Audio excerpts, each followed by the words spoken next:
फिर आज सारे दिन में इतने हमने काम करने, तो चलें थोड़ा सा आपका जो है ना वो मूड चेंज कर देते हैं, आपकी टेंशन थोड़ी डाइवर्ट कर देते हैं। अभी वीकेंड में हमने देखा जी कि हमें हमारे हमसाय मुल्क में बड़े बड़े स्टार्स के बच्चे जो स्कूल में जाते हैं, तो वहाँ पे बड़ी प्यारी मैंने देखा कि वीडियोज़ आई हैं, उसमें जो स्टार किड्स से वो परफॉर्म कर रहे थे। हमने देखा कि जी करीना कपूर का बेटा वो भी परफॉर्म कर रहे थे, इब्राहिम। हमने देखा कि शाहरुख खान का बेटा जो है इब्राहिम, वो भी बहुत अच्छा परफॉर्म कर रहा था। ऑफकोर्स उसके अब्बा जब वो किंग खान इतना ज़बरदस्त एक्टर, एंड देन आराध्या जो कि बच्चन साहब की पोती हैं और साहबजादी हैं जी ऐश्वर्या राय की, उन्होंने बड़ा अच्छा परफॉर्म किया। और फॉर अ चेंज मुझे बड़ा अच्छा लगा कि मैंने उनका माथा देख लिया बिकॉज मैंने कभी उनका माथा, मतलब मैंने क्या, किसी ने भी उनका माथा कभी देखा नहीं था, तो मैं देख ली। काफ़ी मीम्स भी बनी हुई थी कि लोगों ने कहा था कि finally we got the glimpse of a forehead. तो खैर ये तो जोक्स अपार्ट, एक अच्छा हमने देखा कि एक इवेंट ऐसा हुआ जिसमें बड़े बड़े स्टार्स के बच्चे थे। अच्छा, फिर हमने देखा कि एक बहुत ही पिछले दिनों एक गाना आया था जो पाकिस्तानी सिंगर उमर नदीम ने गाया था, उसकी कॉपी हुई इंडिया में, वो गाना गाया था सोनू निगम ने। और फिर जब उस हवाले से बात हुई, जब उन्होंने इस हवाले से क्लेम भी किया, तो फिर सोनू निगम ने एक अपॉलॉजी भी लिखी which was not an apology, वो अपॉलॉजी तो नहीं थी, पर उन्होंने कहा जी आपने इसको मुझसे ज़्यादा अच्छा गाया है। अच्छा, ये तो सारा हो गया। अब मैं आपको बताऊं जी कि जो गाना जिसने लिखा था वो KRK, जिनकी अपने घर में कोई नहीं सुनता, उन्होंने ट्वीट क्या की है। मैं इस पर तबसरा करूँगी, लेकिन बताती चलो हमारे साथ हमारे फिल्म क्रिटिक जो है और एंटरटेनमेंट की दुनिया का बड़ा नाम है जनाब उमैर अलवी हमारे साथ स्टूडियो में मौजूद है। अस्सलाम वालेकुम उमैर, वेलकम टू सुबह का सबा। अफसोस की बात यह कि सोनू निगम ने लिखा कि KRK मेरे पड़ोसी हैं, तो फिर ये अफसोस की बात है। मैं सोची थी अल्लाह सोनू निगम जिंदगी में इतना पैसा कमाया और आखिर में देखो उसको पड़ोसी KRK पड़ोस में इससे बड़ी इंसान की क्या बैड लक हो सकती है। मैं कल वो ना पता नहीं कौन कौन से गाने गा दिए हैं और KRK साथ में। लेकिन सोचे उनके सुर मुतासिर नहीं हुए उनको देख के, मैं तो इस बात से। अब क्या जो अपॉलॉजी सोनू निगम ने की है उसमें तो उन्होंने जो सिंगर है हमारे उनको कहा है कि आपने बहुत अच्छा गाया, और बात सही है। सोनू निगम ने कहा कि मुझे पता होता कि ये गाना आपका है तो मैं कभी ना गाता, वो कभी भी ना गाते। हाँ, मुझे भी लगता है उनको नहीं पता होगा, लेकिन अच्छा, और अभी जब पता लगा तो हमें भी नहीं था ना कि वो ऐसा कोई गाना है, बहुत कम लोगों को अंदाजा था। हाँ सही, ये बात ही राइट। लेकिन मजे की बात है कि जब हमें लगा कि जी थोड़ी बहुत सिचुएशन जो है वो काम डाउन होगी, डाई डाउन होगी, तो फिर KRK साहब आए जिनकी घर में कोई नहीं सुनता, मैंने आपसे कहा था, लेकिन वो इतने लकी है कि सोनू निगम के पड़ोसी हैं। उन्होंने कहा कि I came to know that Pakistani singer Umar Nadeem is accusing me to copy his song, this flop frustrated singer is doing this drama too. अच्छा, कौन किसको फ्रस्ट्रेटेड और फ्लॉप कह रहा है? ये KRK कह रहे हैं जी, आप इनको देख लें जरा, to get little publicity because he knows well that today nobody can copy even few seconds of any song, forget to copy full songs। और माशा में कह रहे हैं जब इंडिया की हर फिल्म में एक पुराने गाने को उठा के रिमिक्स किया होता है। उनके लिहाज से वो सही कह रहे हैं कि जो पाकिस्तानी सिंगर हैं वो फ्यूचर में गए, उन्होंने KRK का गाना सुना और वापस पास में आके बनाया, क्योंकि यही हो सकता है तरीका। आप सोचिए एक गाना जो 8, 10, 12 साल पहले आया है, उसको कौन कॉपी करेगा? बाद में आने वाला कि पहले आने वाला? ये कुछ ऐसे दिमाग इनके पास है मेरे ख्याल से, लेकिन कॉन्फिडेंस लेवल ऐसा होना चाहिए। उन्होंने देशद्रोही जैसी सुपर फ्लॉप फिल्म की हुई है, वो कुछ भी कह सकते हैं। हाय, वैसे क्या कैसे कैसे कैरेक्टर और कैसे कैसे आके क्लेम कर देते हैं। अच्छा, मुझे जरा पाकिस्तानी फिल्मों के वाले से मुझे बताएं, 2.5 साल film I, how is it? 2.5 लोगों ने देखी थी वो, तो जाके मेरा ख्याल है मैंने देखा कि वो 2 दिन के बाद वो सिनेमा जी, वो 2.5 दिन चली थी। Which was sad. It was not sad। देखिए, सैड की बात उस वक्त होती है ना जब आप कोई एक फिल्म से बहुत एक्सपेक्ट कर रहे हो। आप एक्सपेक्ट ही कुछ नहीं कर रहे थे। जब फिल्म का टीजर आया था तो उसमें हीरो हीरोइन या के नाम लिखे हुए नहीं आए थे, directed by, produced by, written by. आप यहीं से सीरियसनेस का अंदाजा लगा लीजिए। टैलेंट को आपने इतना जी, शमून अब्बासी का नाम नहीं आ रहा, आयशा उमर का नाम नहीं आ रहा, किसी का नाम नहीं आ रहा, नाम ही written by, directed by, produced by. So long, क्योंकि इसमें देखिए रशीद नाज साहब भी थे। रशीद नाज साहब की तो डेथ को भी तकरीबन कुछ साल से ज़्यादा का टाइम हो चुका हुआ है। सो वो भी इस फिल्म में थे। एक तो इतना टाइम लग गया, तो यहाँ पे पता चलता है कि हम अपनी फिल्मों की देखिए सेंटिमेंट्स का भी फ़र्क आता है ना, कि एक फिल्म जो है लोग जो है हमारे यहाँ ज़्यादातर लोग देखते हैं रोम कॉम्स जाके, कॉमेडी फिल्म्स देखते हैं, एक्शन का वैसे भी रुझान नहीं है भाई। मैं टाइमिंग्स इतनी मैटर करती हैं। अब 26 फरवरी का आप देखें, मतलब इंडिया ने झूठे प्रोपेगेंडा पे फौरन फिल्म बना दी ताकि लोगों को याद रहे। देखिए हमारा प्रॉब्लम ये, हम टाइम जो आप बात करिए, पहले 2.5 साल और ये जो है गुंजल, ये एक ही दिन आ रही थी। अच्छा, वो तो अक्लमंदी का मुजाहिरा किया गुंजल वालों ने कि 15 को ले गए। वो ना भी करते तो वो अच्छी चल जानी थी। नहीं चलती ना, देखिए स्क्रीन्स कम हो जाती ना, स्क्रीन्स कट जाती हैं। अगर आप 2 फिल्में लेके आ रहे हैं तो आपको स्क्रीन्स कम मिलेंगी। बहुत बड़ी बड़ी फिल्में होती हैं जो उनको आप नहीं हटा सकते, आपको मिनिमम एक स्क्रीन तो देनी है ना उनको।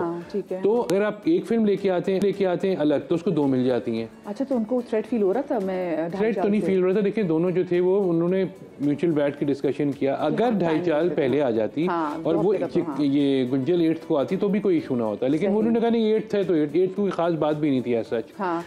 हो गया, आ गई। देखिए एक बुरी फिल्म की वजह से मार्केट क्यों नहीं करते उमर, मुझे ये बताएं। आता नहीं है मार्केट करना ना। देखिए गुंजल या तो चैनल्स वाले ने हर कोई ना फिल्म अपनी ले ली है, और उसके बाद की मार्केटिंग जिस फर्म ने की है वो उनकी स्पेशलिटी फैशन है।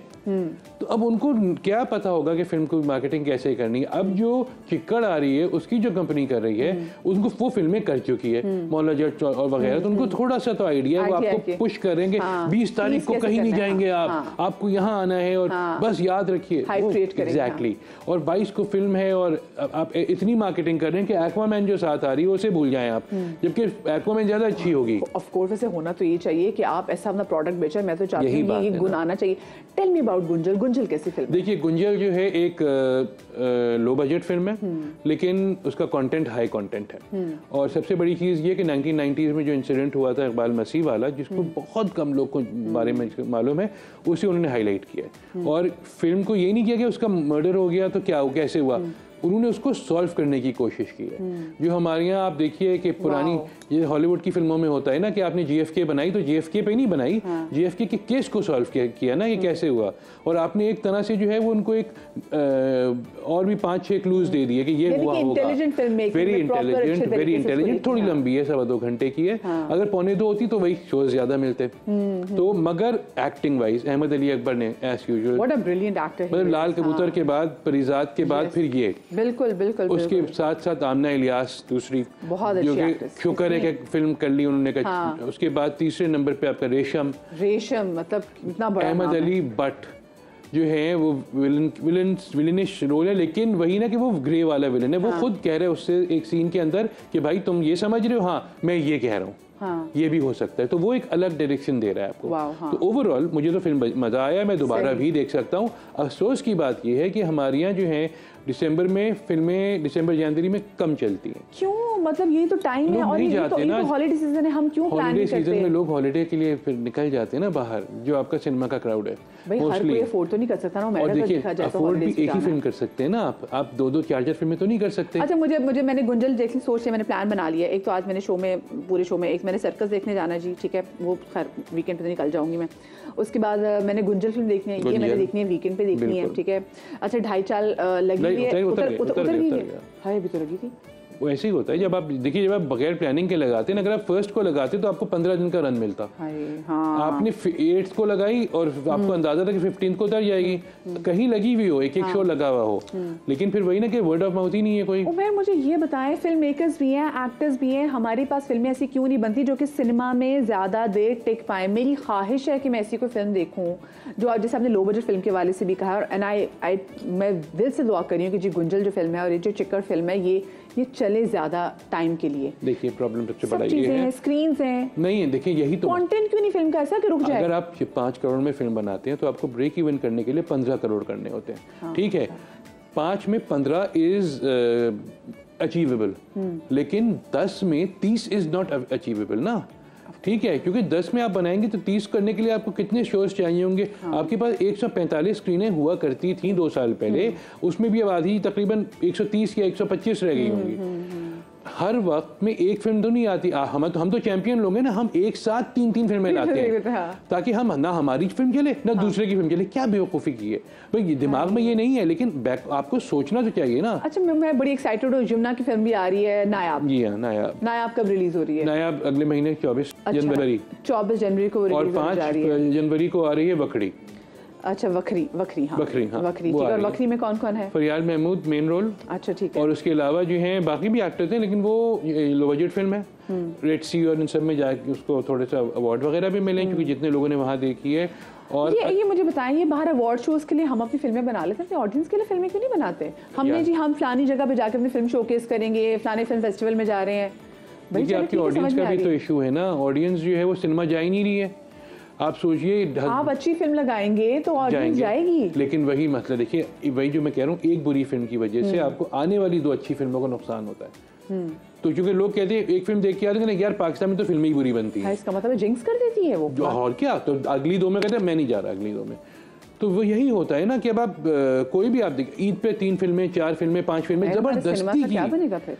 आप इस साल आई एम श्योर कि पंजाबी और जो पश्तो फिल्में जो दूसरी वो छोटे बजट वाली की वो तो बनती रहती होंगी साथ में। देखिए वो वहाँ लगती हैं, यहाँ तो लगती भी नहीं है पंजाबी फिल्में, तो खास तौर पे से मौला जट लगी, उसके अलावा खुदा जब इश्क खुदा लगी थी कराची में नहीं चली थी वो। अच्छा एक चीज़ अच्छी जो मैंने लाहौर में देखी, मैंने लाहौर में खुद भी देखी भी है कि इंडियन पंजाबी फिल्म सी लगती है, क्योंकि वो उनका जो कल्चर जो बड़ा वो, हाँ अच्छा यहाँ पे भी लगती है। सुहेल अहमद वाली दिलजीत दोसांझ वाली जो फिल्म थी वो लगी थी पाकिस्तान में, और मैं तो दुबई गया था इंटरव्यू भी करना है उन लोगों का, दिलजीत का उनका हीरोइन का।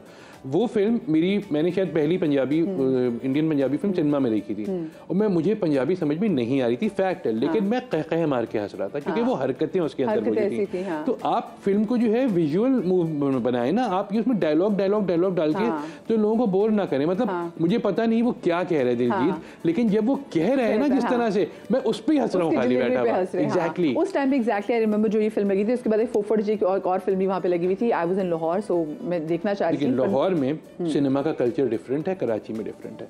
लाहौर में सिनेमा स्क्रीन ज्यादा है, लाहौर में सिनेमा को सिनेमा की तरह ट्रीट भी कर रहे हैं।